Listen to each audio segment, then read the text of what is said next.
André, N-K-U-I-E. André. J'ai 79 ans. Je suis un ex-militaire de gendarmerie retraité, ce qui veut dire que je suis à la 40e. Le 2 août, je vais débuter ma 41e année de retraite parce que j'ai été mis en retraite anticipée le 1er août, rayé de contrôle le 1er août 1978. Oui, j'ai grandi à Douala parce que mon oncle m'a emporté à Douala en 1946 où j'ai fait toutes mes études primaires, l'école Saint-Jean de Douala, le collège de Verma, c'est nous qui l'avons ouvert. Je suis, comme on dit, du matricule 3 du collège de Verma. Donc je garde mon nom, mon père, mon oncle, il a payé ma pension, il était la 3e personne, a payé ma pension en 52. Et la pension était première. Vous savez, il fallait des enseignants. J'étais, juste après le brevet élémentaire, j'étais affecté on m'avait affecté en Barré comme directeur d'école, mais le maquis avait pris tout Barré en 56. C'est-à-dire tout le Cameroun. L'UPC était en mouvement. Déjà, avant que je ne parle de l'UPC, Union des populations camerounaises, l'UPC s'appelait, l'appellation de l'UPC, ça veut dire l'Union des planteurs du Cameroun. L'UPC, voilà le mot, la réalité, la base de l'UPC, c'est l'Union des planteurs du Cameroun, qui est né dans le Mungo.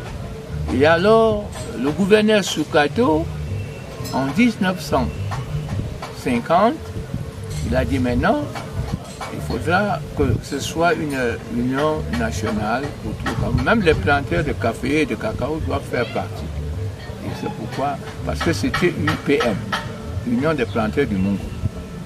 Et alors, on a mis en ce temps-là Union des populations du Cameroun, des planteurs du Cameroun.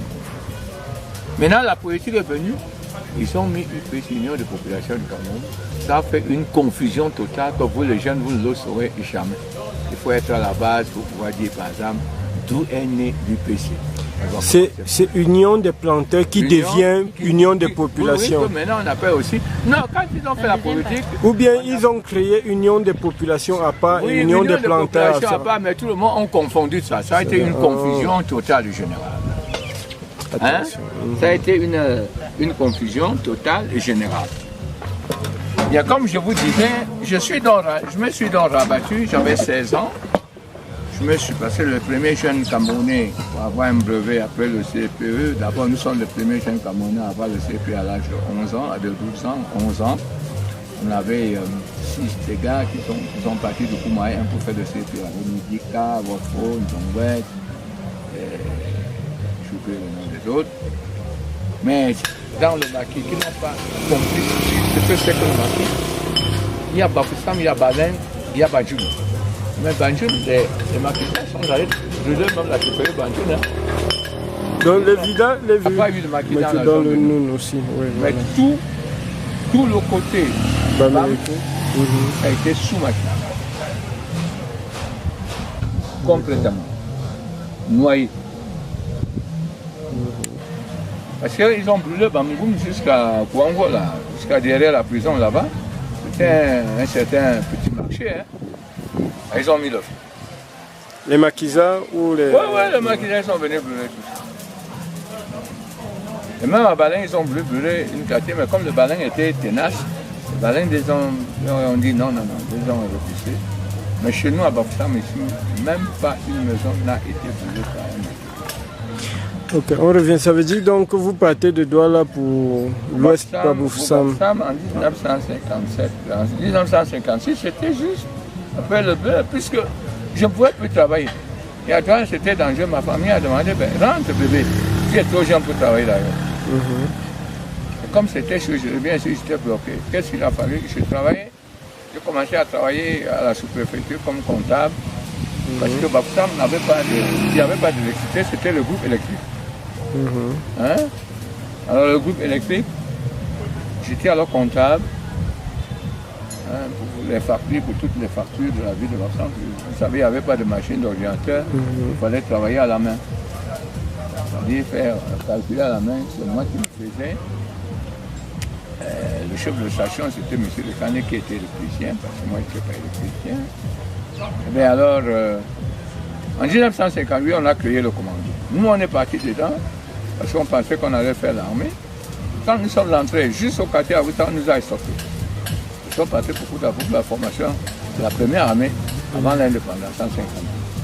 Maintenant, on bloque tout l'ouest. Tous les gars de l'ouest, on nous a bloqués. On dit qu'on rentre. On rentre, on revient, on prétend mobile.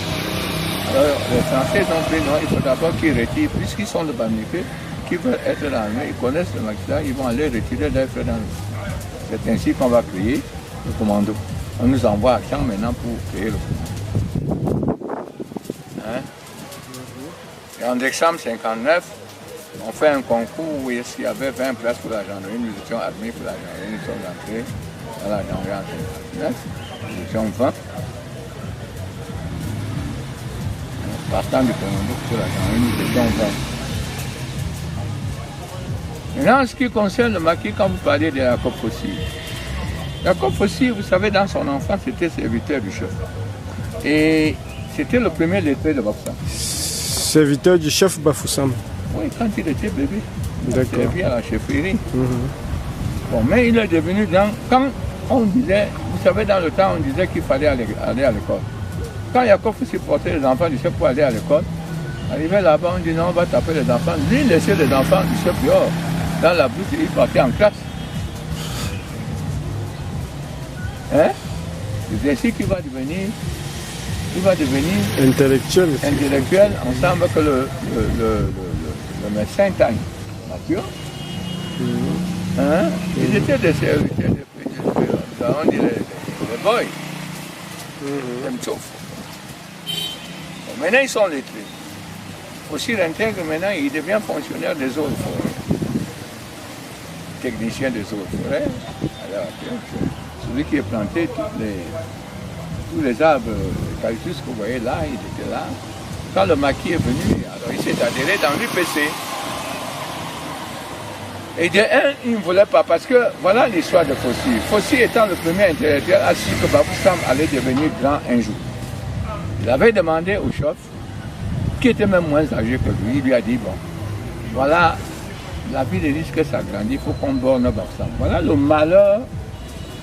Quelqu'un qui veut faire du bien, ça devient son malheur. Fossi demande au chef qu'il faut borner le terrain. Oh, tous les notables disent au chef, comme le chef aussi, un bougre naïf de son état. C'était quel chef à l'époque? C'est Toumsa, le père de mon père, le père de mon ami. D'accord. C'est-à-dire le grand-père de celui-ci, le grand-père de l'actuel chef. D'accord. Alors tous les notables lui disent, oh, Fossi te fait comme ça parce qu'il est avec les blancs, il va t'enlever à la chefferie. D'où les mésententes de Fossi et du chef démarrent. Alors que le type voulait un bien national pour le village. Si on avait borné tout ça, on ne pouvait pas arriver à mettre la main parce que ce serait borné au nom des Bafoussam. Même toi, un Bafoussam, tu ne pouvais pas vendre, tu ne pouvais pas, moi je ne pouvais pas vendre. Hein? Et on ne pouvait pas récupérer le terrain n'importe quoi.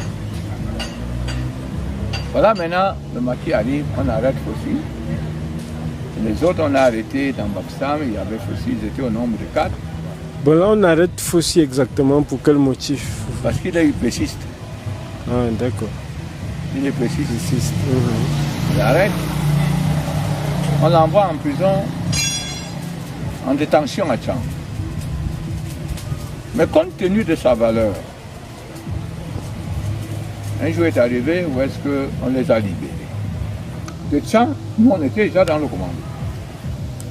Il y a un village là, un quartier là, qu'on appelle Johnny Balin. Johnny Balin, oui.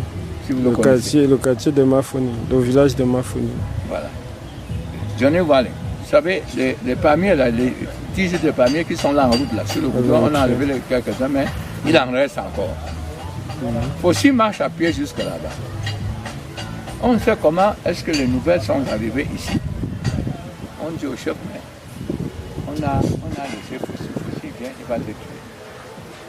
Le chef, pour voir Béché, il y avait un agent très, très méchant, un criminel. Il dit, mais vous avez laissé mon ennemi qui vient me tuer. moi je pensais qu'il était mort. C'est ainsi que Béché va reprendre la route, arrêter, prendre des fossiles, lui tuer, on l'enterre sur les palmiers, là, sur les bambous. Sur les bambous à Johnny Balin. Johnny Balin. Donc, parce que fossile, aucun de Bafsan disent qu'on l'a jeté dans l'eau d'armée finale. Parce que nous, tant chef commando, on ne pouvait rien dire, mais je suis arrivé, et extrêmement, nous, on a vu là où on a enterré le fossile. Je peux même encore arriver si on n'a pas enlevé. Mais qu'est-ce qui... J'ai même dit à son fils, il est parti là-bas, il a enlevé son crâne. Et pourquoi on fait donc le lien de cette histoire avec la chute de la Métier? Hein? Pourquoi on fait le lien de cette histoire? Parce qu'on jetait les hommes à la chute de la Métier. Bon, je ne vous coupe pas, père. J'ai eu à causer avec le chef Bamenjou, Sokudjo, Sa Majesté, qui m'a également dit qu'on n'a jamais poussé Fossi et que ça n'a jamais été le commandant Outad, parce qu'on parlait du commandant Outad et de Fossi. Il m'avait plutôt parlé d'un de ses administrés et plutôt d'un commandant Renard, un certain Renard. Oui, il y avait un blanc ici, maréchal de Louis-Chef Renard, qui était pour en brigade. Oui. Mais c'est pas lui qui a tué Fossi. Je pouvais laisser Fossi. Comme il n'y avait pas de Fossi, Fossi a dit bon, on ne peut pas me tuer en route, je sais qu'il va me tuer. Il marchait à pied pour atteindre Bafsan, parce que Bafsan 65 km. Il était déjà à Johnny Balin, c'est-à-dire il était presque ici à Bansoa, il était déjà presque à Bafsan. C'est là que le chef vient voir Renard. Renard était un blanc en brigade ici, maigre comme une aiguille. Renard était 3 fois plus maigre que toi. Mais alors sévère, méchant. Bon, la question que je vais poser, on raconte quand même l'histoire d'un certain nationaliste qui a entraîné avec lui dans la chute, aux chutes de la Métier, un officier blanc. Est-ce que cette scène a réellement existé? Oui, la scène a existé, mais ce n'était pas possible. Voilà, il s'agit de qui exactement? Je ne connais pas le nom de celui-là, mais il s'agit d'un autre qu'on devait tuer. Un Bamenjou ou bien... je ne sais pas, ça devait être un Bamenjou, peut-être un Bameka, entre ces gens. D'accord. Vers là-bas, c'était dans ce cas. Ben, il a dit sur le blanc, mais si vous venez, je vais vous dire le nom des autres qui restent. Dès qu'il est venu, comme on jetait les autres, il dit, venez avant de me jeter, je vais vous dire, quand le blanc lui est arrivé, il a seulement embrassé et ils sont tombés dans la Métier. Vous savez que la Métier en bas, on traverse à pied. Mais en haut, là, une chute de 80 km en profondeur. Peut-être que quand vous êtes dans la Métier, vous tombez dans la Métier, vous ne sortirez jamais. Vous voulez remonter l'eau qui vient du haut, ça vous rabat. Ça vous rabat. Et c'est comme ça que vous allez pourrir. Du commandant Renard? Non, il y avait un autre. D'accord. Il y avait un autre. Il y avait Béché qui était au pérodrome mobile, plus 2 autres. Mais il a tiré un. D'accord. Celui-là est venu pour écouter le nom qu'il devait donner.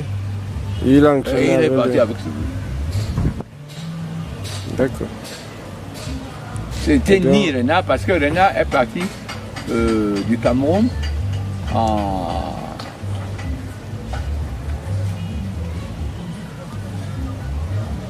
si ce n'était pas décembre 60. Non, il est parti justement avant décembre 60. Avant décembre 59. Parce que nous, quand on partait au commando, quand on partait pour la gendarmerie, c'était en décembre 59. Je suis passé par ici. J'ai fait une semaine ici. Avant ce temps-là, j'étais parti parce que je devais dire à mes parents que bon, moi, j'ai passé le concours. Je venais de Bafang. Parce que j'étais adjoint commandant. J'étais adjoint commandant opérationnel de Bafang, de Roncam. Alors, je suis venu dire au revoir à mes parents. J'ai fait une semaine avant de rejoindre, afin qu'on me quitte une date prévue pour démarrer. Parce que normalement, on devait me récupérer à Bafang. Alors, quand je suis parti d'ici, ceux qui sont venus, les chefs commandos qui sont venus de Tchang, de Mbouda et de Bafsan, ils étaient là, nous sommes montés ensemble. Bafang venait faire que prendre ma valise qui était déjà prête et j'ai dit c'est moi au revoir. Le maquis, enfin, à l'ouest, il y avait deux hypothèses qui se posaient dans le maquis. Il y avait d'abord des hommes qui étaient dedans pour rendre le mal à un mal. Parce qu'il y avait des hommes où est-ce que, comme la chefferie traditionnelle, c'est de, je ne sais pas ça, moi je vais appeler ça du dictatorisme. Alors d'aucuns entraient sur le maquis pour pouvoir tuer même les chefs. Moi je veux vous dire que tant même gendarme, je suis allé à la chefferie taper un grand père qui était mon ami, chef, j'ai failli, parce que là j'ai fait mon père, j'ai failli l'abattre. Franchement, j'ai failli l'abattre. Ça ne me coûtait rien de l'abattre. À la chefferie, j'ai pris sa chaise, je suis allé, j'étais là où on enterre le chef. Qu'est-ce qu'il devait me faire? Moi, je ne mets pas pied à la chefferie. Oui, je ne peux pas. Moi, le chef est là, mon chapeau est là, je ne peux même pas me lever. Pour faire quoi? On y avait ses comptes. Il y avait bien le maquis, ceux qui luttaient pour l'indépendance. Mais d'autres qui étaient là pour rendre le mal à d'aucune des personnes, c'est-à-dire un mal gardé, quoi. Hein? Le règlement de compte. Un règlement de compte, voilà le mot que je cherchais. Il y avait des règlements de compte là-dedans. Et c'est ça. Bon, n'empêche que ça a fait quand même souffrir beaucoup de villages, presque tous les villages de l'Ouest, parce que tous ont été détruits. On a perdu aussi beaucoup de richesses dans cette... Puisque ceux même qui étaient sur le maquis volaient les biens des autres pour s'enrichir. C'est pourquoi j'ai dit qu'il y avait un règlement de compte. Il y a aussi une recherche quelque part. Ceux qui étaient intelligents volaient les choses des autres pour aller là-bas s'enrichir.